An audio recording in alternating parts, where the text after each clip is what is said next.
I want to welcome everybody to the Buckeye Huddle pregame show. I am your host, Kevin Noon. Tony Gerdeman will be joining us in the next second. I was tardy getting him his guest link. We are in the press box here at AT&T Stadium.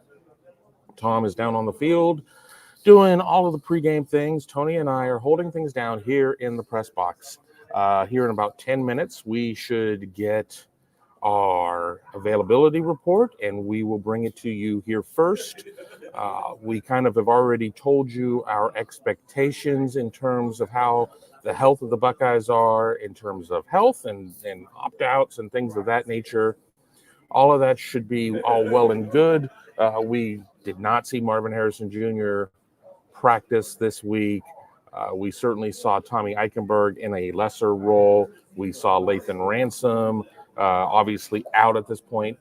And I'm going to bring in Tony Gerdeman, who would never, ever be unavailable for a game of this magnitude. Tony, welcome, as you are from the Bat Cave, apparently. No front lighting on you. No, I've got there's definitely light around, but I don't know why it's so dark here. And I will also warn you, I've already crashed once. So just be prepared. If I disappear, it's nothing personal. I just didn't want to be on the show anymore. There you go. So, Tony, not dedicated to the cause. All the nice things I said about him before he showed up, I take back. No pickles on this show, unless Vlasic or Mount Olive or somebody would like to come on and sign me to an NIL deal. But I don't want to get too involved in all of that because that was fun. And now it is time for work. And the Buckeyes have put in work leading up from the time that they got their bowl announcement to today, the 29th, a very early New Year's Six game against a very talented Missouri team, 9 versus 7, with Ohio State being 7. Both teams apparently wearing color jerseys. Ohio State will be in the scarlets, and I guess Missouri will be in their black uniforms. It's going to look good on TV. Yeah, I like the home team jerseys. I think Ohio State and Michigan should do that as well at some point. My suggestion is when there's a future Big Ten championship game in the Rose Bowl, do it then. If those two teams are in it, I think it's past time to do that. So I'm looking forward to that if that's the case in this one. And we're almost there. Looking forward to it. We're about 8 minutes out from the availability report. I don't know how many surprises there will be, unless you're expecting Marvin Harrison to play. Well, and I guess if you listen to people like Brian Hartline, who knows? But yeah, I don't think that's going to be the case. But we've seen the line move, and I think so much of the line movement was a result of opt-outs and then opt-ins versus maybe where the health of the team was. Ohio State, I think, was a 5.5-point favorite as of the last time I looked, over under up to 51. This thing is almost back to what it opened at, with Ohio State being a 6.5-point favorite. Yeah, and we talked the other day just what about the line, the movement of the line. Once Kyle McCord announced that he was transferring, and then it dipped back into Missouri's favor over the coming day or two, and then as there were no opt-outs for Ohio State, because I think we all expected when this game was announced, or when Ohio State didn't make the playoffs, that there are going to be a number of players who weren't going to play, and they were just all going to go their separate ways. But from talking to the players, they said after that Michigan game, they got together and said, hey, we're not opting out. So it appears that for the most part that's going to happen. And Vegas certainly thinks it's going to happen because that you've seen the line. And, of course, the bettors think that's going to happen as well because the money keeps coming in on Ohio State, at least from the public side of things. So I think it's a huge sign for Ohio State. The question coming in was who is more excited about this. Now, we saw plenty more Missouri fans than Ohio State fans on the way in, but the players themselves, we haven't seen any disinterest, and I don't know that we would, but we haven't heard about any disinterest either. Who do you think, as we're waiting for the availability report to drop in 5.5 minutes or so, I guess 5 minutes now at this point, who needs this game more? When I wrote my prediction for Buckeye Huddle, and if you're not a member of Buckeye Huddle, why the hell not? Check us out there at BuckeyeHuddle.com. I talked myself into believing that I think Ohio State needs this win more than Missouri. And Missouri has everything in the world to play for. Eli Drinkowitz, formerly of Appalachian State, goes to Missouri, has really got this program going in the right direction. It has been a hot minute since Missouri has won a bowl game, has won a top 10 game, et cetera, et cetera, et cetera. There's all the reason in the world that Missouri needs this game, but I think Ohio State may need it more. I would not disagree. Missouri's already got their 10 wins, which is fantastic for them. So you can bank that. And, a win for Missouri would be huge, obviously, for recruiting and everything else that you want. Just the proof of concept in the program. But I think that's kind of already there. What Ohio State doesn't want is a second season in a row, losing your final 2 games, lose to Michigan, lose the bowl game. Very Cooper-esque from back in the day, John Cooper. That was the annual tradition for a while. But Ohio State doesn't want to go out on a bad note, and Missouri losing this wouldn't send them out on a bad note because I think their season is already a success. Ohio State's season at this point is not a success. It's not a failure, but it's not a success. But then again, a loss in this game doesn't change that success or failure. You can't turn this season into a success based on the metrics that Ohio State fans hold here, and based on the metric of beating Michigan, winning a Big Ten championship. So nothing that happens today will change any of that. But it's still, to me, this feels like the start of next season. It's wrapping a bow on this one, and it's getting next year started. However, in 3 months, when we're talking about spring ball, whether they lost this game or not, the excitement and the expectations are still going to be there. Exactly. Tom Orr is underneath the stadium right now for the team arrival, which should happen at about 6:10 Eastern. Hopefully the signal strength is still there so we can bring that video to you. This is live television, so to speak, and crazy things happen. Thankfully, we're not regulated by regular television rules, or we would have never been able to bring you the pickle eating challenge because that was not safe for work or noon.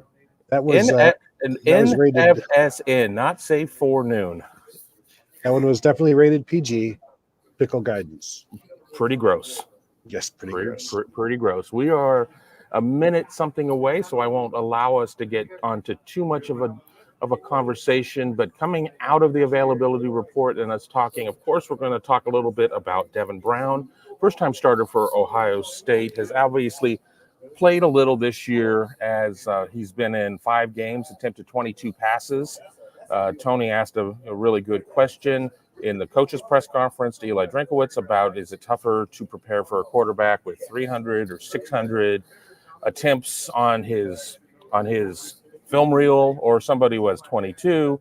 We can get into that as well, but I do not want us to get away from the anticlimactic release of the availability report, which is about 70 seconds away, give or take. I do not have a second hand on this computer, so I am just guessing at this point, but we will be able to bring it to you at 6 o'clock sharp.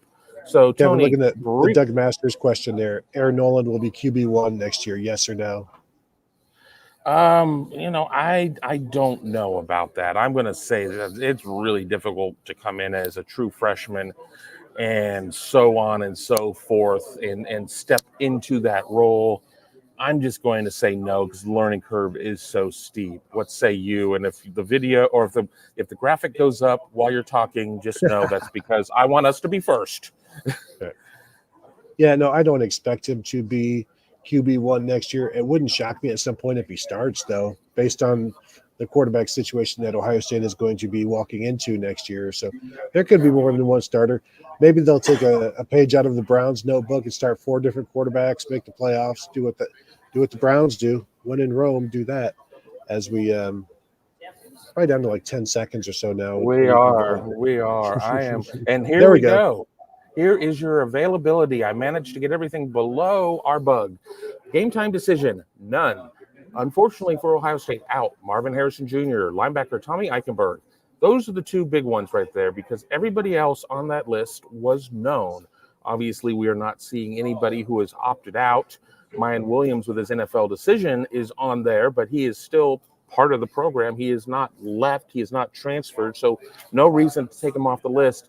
Your thoughts on Marvin Harrison and Tommy Eichenberg both appearing out for the Buckeyes? Well, and I titled the story that I just posted about this as Marvin Harrison opts out.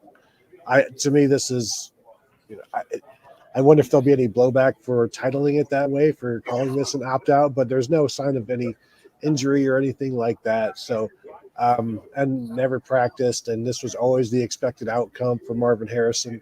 So this was easy to predict. I think everybody predicted that. Tommy Eichenberg, we had been hearing that he wasn't going to be playing, and Jim Knowles even said earlier in the week that he was a 50-50 up in the air type of thing. I think for me, the best sign there, the biggest thing is that JT Tuimoloau isn't on the list, so he's playing.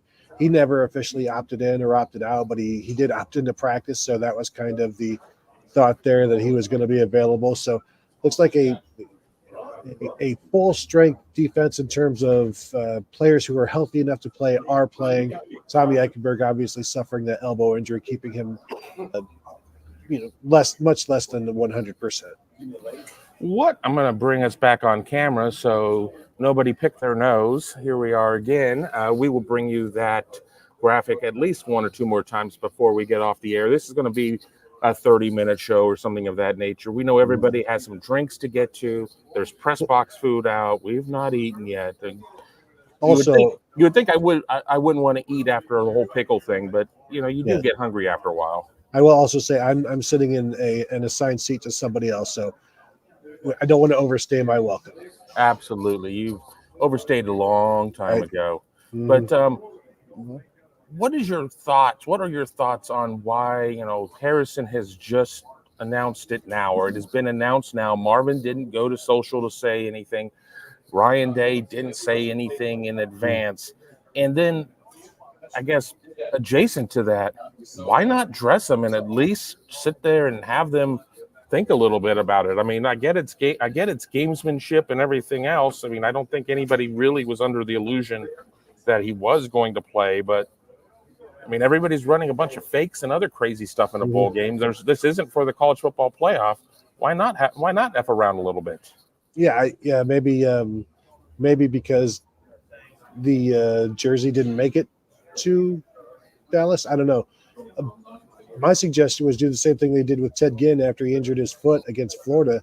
Just put him back out there as a decoy and make the defense focus on him a little bit until they realize that he's only going to play a snap or two. But I guess that's all just a bunch of unnecessary subterfuge for what is a game that they're taking seriously. So why mess around with something like that isn't necessarily helping the game plan, I guess. No, I agree. And again, we will be on probably through the Ohio State arrival. If the shot works, we're expecting the team to arrive around 6:10 Eastern, which is in about 7 minutes. As a former employee of mine who has done very well for himself since then is joined me at the table, but is over there, is like, "Are you on air?" And I'm like, "Yes, I am." But he's over at the Athletic, and he's coming around to put himself on camera. Ari Wasserman, Stars Matter. There you go. Always does good work over there at the Athletic, because I know he's going to turn around and pimp us here at Buckeye Huddle over there, if allowed. But Tom just sent me a note saying, not sure if we'll get Day or not. ESPN's down there trying to, and we'll get them first. So we'll see. We will see. It's live television, but let's get to the Devin Brown question. And I know I haven't. Well, I guess it's all related. I talked about your comment the question that you asked Eli Drinkowitz. What was the response, and what are your thoughts on that? Yeah, I think the response earlier in the week from defensive coordinator Blake Baker talking about there's like 70 some snaps, so they went back and watched all of those, but they didn't bother going back to his huddle tape, which sometimes we talk to coaches and they're like, yeah, we went back to his senior huddle tape. We didn't go watch the junior year. We're not crazy. But for Devin Brown, they looked at everything that he's done this year. Not many snaps to look back at last year, so why bother? But so they looked at that, I think they saw enough in the glimpses to understand what he could do, what the potential is. We saw the touchdown to Brandon Innes. We've seen the running aspect a little bit. So they have an idea of what he can do. And I think in this instance, you have to prepare for the best of everything that he can do in terms of the fully weaponized Devin Brown. And he may fall well short of that, but you have to prepare for it. And so you look at what he did in his games, but also what Ryan Day has done as an offensive coordinator, what Brian Hartline has done. So I wonder how much Justin Fields they went back and watched for the read option stuff like that, because I don't know that the Dwayne Haskins offense or the C.J. Stroud offense is necessarily what we're going to see tonight. Maybe more of that run heavy attack from this offense, which I think Devin Brown is going to run the ball. I don't know how effective it's going to be, but if it moves the chains, then that's all the effectiveness that you need from it. What is your over-under as we're getting closer to the team arrival and the prayer that the signal strength stays up down there for the video? Over-under on total carries for Ohio State tonight. Obviously, if Ohio State hits a high number, that means that Ohio State is able to run its offense, is not behind, it's not having to chase points. But what would you set here a couple hours prior to the game as your over-under on total carries for the entire team? Yeah, I think it's going to be a run-focused offense for Ohio State. So what's that mean? 20 for Travion, maybe another 20 total for Devin Brown, Dallin Hayden, and Xavier Johnson. So if they get 40 carries, I think that means they're moving the chains, they're keeping the ball, they're winning on first down, winning on second down, and then they can do whatever they need to on third down. So I think if they hit 40, that's a pretty good sign. And if they're only at 30, that's not a great sign, or it means they're successfully throwing the ball around, which I'm still fascinated to see how that turns out for Devin Brown. First, my number that I was going to set, and this proves that we've spent a lot of time together here in a very short trip, because the game on the 29th, we leave on the 25th, very short trip. I was going to say 39 and a half. Well, so I guess I take the over. We take the over right there. But we've seen a lot of first-time starting quarterbacks out there in bowl games due to opt-out, transfer, whatever. Ohio State has the transfer as well. We saw Jackson Arnold out there for OU. I mean, we've seen a lot of these, and we've seen some growing pains. Jackson Arnold was like a pick-off Pez machine last night. I mean, he had a rough game, but you also could sit there and say, I see something in this guy. I see something there. But Oklahoma came up on the wrong end of the game. I mean, do you think that they let Devin Brown throw over the middle, or do they keep everything outside the numbers? I mean, Ryan Day has said time and time again, we are here to win this game. And Ohio State needs to win this game for all the reasons we talked about, and a lot more that we would get into if we were going to do a longer show. But I mean, how much do they, I don't want to say coddle because there's such a negative connotation to that, but I mean, how much do they protect Devin Brown out there? Or is it like, if you want to have the job, you got to go out there and be the man? Well, I think it just comes down to how well he was doing on those things in practice. If they're completing stuff over the middle in practice, down the seam with G. Scott and Emeka Ibuka or whoever else is running down the middle of the field over the middle, I think if they've been successful in practice, you'll see that in this game. If they haven't been, they'll just stick to the outside stuff, dump offs and things like that. Maybe more of a dink and dunk, and then also you throw deep when you have one-on-one coverage and you don't have a safety over top. So I think it just depends on how he looked in practice. And if he looked good, then you're going to go in there without any fear. If he looked bad, you've got to avoid the stuff that made him look bad. And you kind of take that out of the game plan, if you will, and do stuff with the on the outside. And I'm interested to see how much Carnell Tate is involved, how much Emeka Ibuka as the number one target is involved, and We know Kate Stover said he's not going to play as much. So does that mean that obviously that means more G. Scott? What does that mean for Jelani Thurman? Or dare they go 4 wides instead of a tight end in there? And you're muted, Kevin. There I go. Sorry. The food room's getting a little bit louder. I'm trying to protect us from that. Super chat from Robert Howard. If we dump out of the question of is a team arrival, I promise we will get back to it because we love everybody who super chats, even those who don't. But super chat people, number one, will JT Tuimoloau return just to literally give every media person one last opportunity to get his name right. Also, love Buckeye Huddle. Go Bucks. Kevin, one of my favorite things whenever we go on a road trip or the road games is listening to the press box PA guy try to pronounce JT Tuimoloau, try to pronounce Emeka Ibuka, try to pronounce Davison Igbinosun, because it's a new adventure every single week. I think we've heard every single variation of Tuimoloau here every week from everybody. And so I think that's why he was just, he's not going to put up a fight when people say JTT. I did a show this week with somebody who's not pictured right now in here who dropped a pair of Marvison Harrisons. What are your thoughts on why Tom is so terrible? Yeah, the Marvison Harrison is one of my favorites. Yes, for sure. We get that one in the OSU press box quite a bit. And really, we get it elsewhere too. Like you'll hear somebody start to say it, and then, I don't know, now it's becoming almost part of the sports lexicon. I mean, it's funny. I've found myself, I've said it once. Hopefully it was at a low leverage moment. But then again, on the Big Me kickoff, when I do decide to run it, it is always low leverage. So, or lowbrow humor. I'm not sure which, maybe both. It doesn't have to be one or the other. It can be both. The team Jordan probably. Kepler, I agree. Yeah, well, what about a muted Kevin? Yeah. Well, get those jokes in here in 3 days. I will be free for at least a couple more years. So hopefully we expand the staff. So it'll be 7 or 8 years before Jordan Kepler has me in his sights. We are waiting on the Ohio State arrival. I do not want to put up the video yet because it is just a lot of shots of people's feet as the camera is pointed down.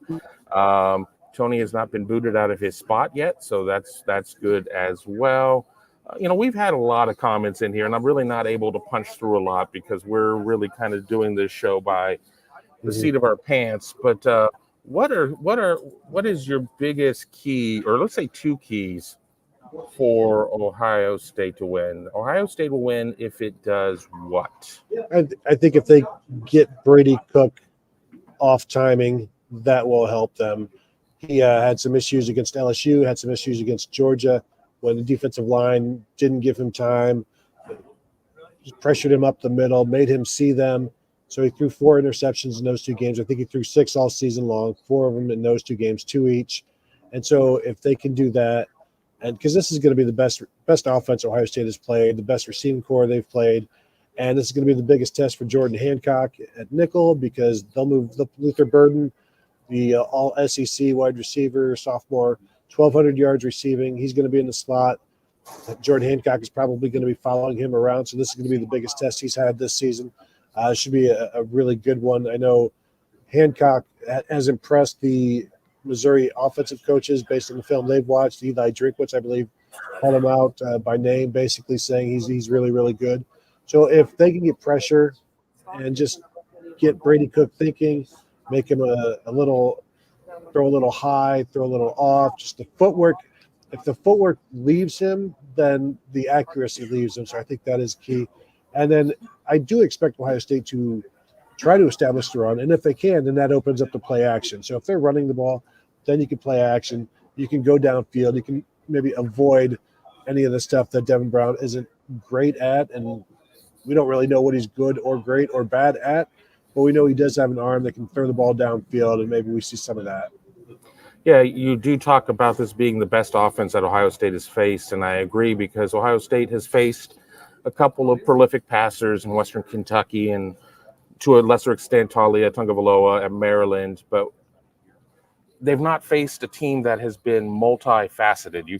You're either a running team, you're a passing team. This team is both. So it's not a matter of if we shut down one thing, we can focus on the other, because if you shut down the pass, which is kind of difficult to do in a lot of ways, then they have Schrader who can run the ball. I'm Cody Schrader. And if you shut down the run, they still have a lot of things going on the other ways. I think I'm getting waved at here to put the shot on. So we're going to add this to the stage. We're going to mute him, and let's see if I can figure out the right thing. Okay. Whoops. All right. Tony, you can talk too, right? Can you hear me now? Oh, yeah. For being the producer here, I don't use all of the tools that we have on here, but this is the Ohio State arrival, courtesy of one Tom Orr. Here we go. We see the first bus in there. The police are off, and there we go. They've got him cordoned off a little bit of ways. There is Ryan Day, head coach. If they make him available, I know they're going to give him to ESPN, but if they make him available for audio, we will punch that up. So we'll kind of follow this and see what happens. But if you want to know when they get these types of interviews, and we're going to bring them up.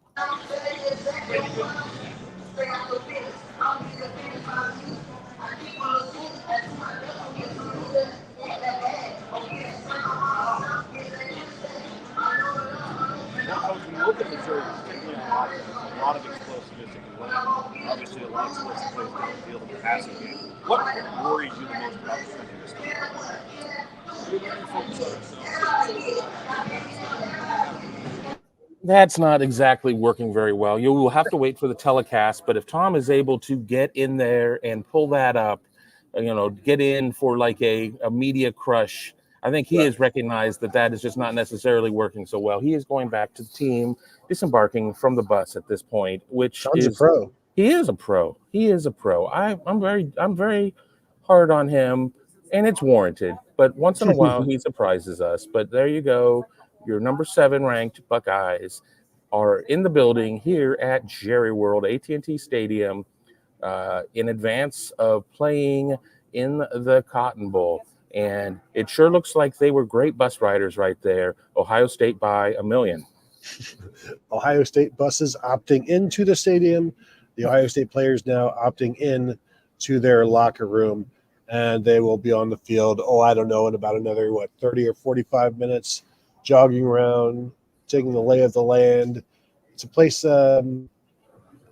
Josh Proctor is familiar with, maybe has been to, and that's about Josh Proctor and Xavier Johnson and one other that is slipping my mind. So not a lot of guys have been here before that I could think of off the top of my head, but maybe I'm wrong. All right, I'm going to, let's see. We'll wait for them to bring Ryan Day to the locker room. I think we will have a shot up until then. I do not want us to be in a world of where Tom kills the shot and we bring up nothing. But maybe the internet has done. No, there we go. Still more interviews. We have a super chat up as well that I will get to before we get off the air. We have just about to our 30-minute mark, as I promised everybody. So we will do that again. Be sure to keep it locked in here on youtube.com/Buckeye Huddle for our post-game show. Interviews, 2 super chats in the queue right now. We get to super chats because that's what we do. But be sure to watch our post-game show. That is, very important. There we go. Jerry Emig, SID, shaking hands, and Ryan Day is in the locker room by now. And we will say goodbye to Tom Orr's feed. And let me add Tony back to the stage. And there we go. I managed to do it without screwing it all up. So maybe it's pickle power. Dan Wetzel reporting the NCAA is looking into Catapult and Ohio State for illegal use of practice film. I haven't seen this, but that just sounds like a load of crap. Yeah. Dan Wetzel's tweets have nothing to do with Ohio State, so I don't know if this is just Brian's wishful thinking that Ohio State is once again behind the Michigan largest cheating scandal in NCAA history type of thing. But there's nothing from Dan Wetzel that I saw on that. So, but if Ohio State is hacking into stuff, you know what? Throw the hammer at them. And that's the thing. And I don't want to turn this show into that. I don't want to put any bad juju out there in the air right now. But if Ohio State did something wrong, then Ohio State needs to answer for it. I don't think that many coming from the Michigan side are of the same mindset, and I'll even add it to of the Michigan beat. But that is what it is. We have another one here from Belisari.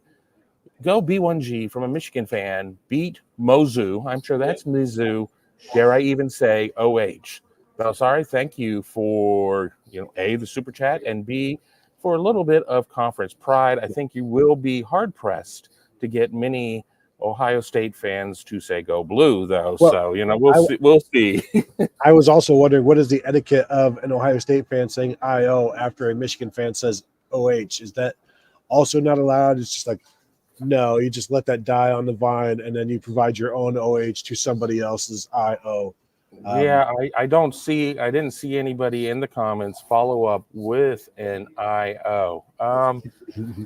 We've hit our super chats. I'll give just one last minute here. I see a lot of conversation about Will Howard, and that's something that has been percolating out there. Probably not the best time for this to happen before Devin Brown makes his first career start in college and everything else. But the news cycle runs on its own cycle, and that's certainly starting to make its way around.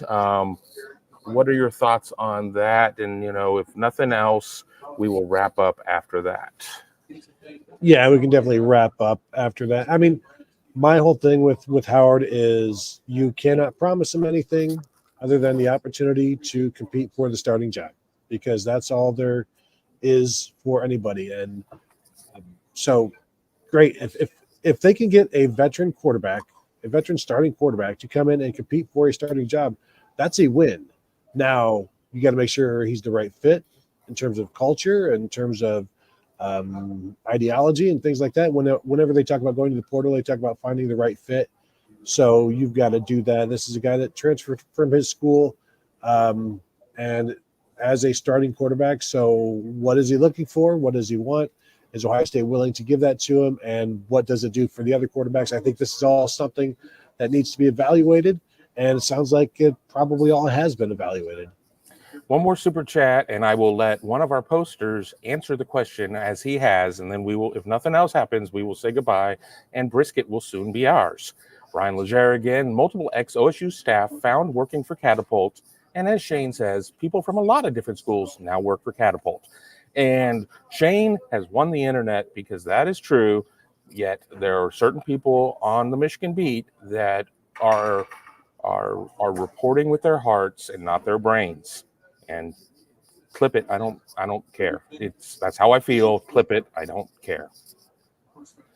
All right, Tony, you want to follow that one up, or you just want to say goodbye? No, let's get out of here. Let's like I said, I'm in somebody else's seat, and the staring is getting awkward. That's fine. So for Tony and myself, I want to welcome thank everybody for watching the show. Ask you to join us for the post-game show after the show is done, and we will talk to you then. Go Bucks.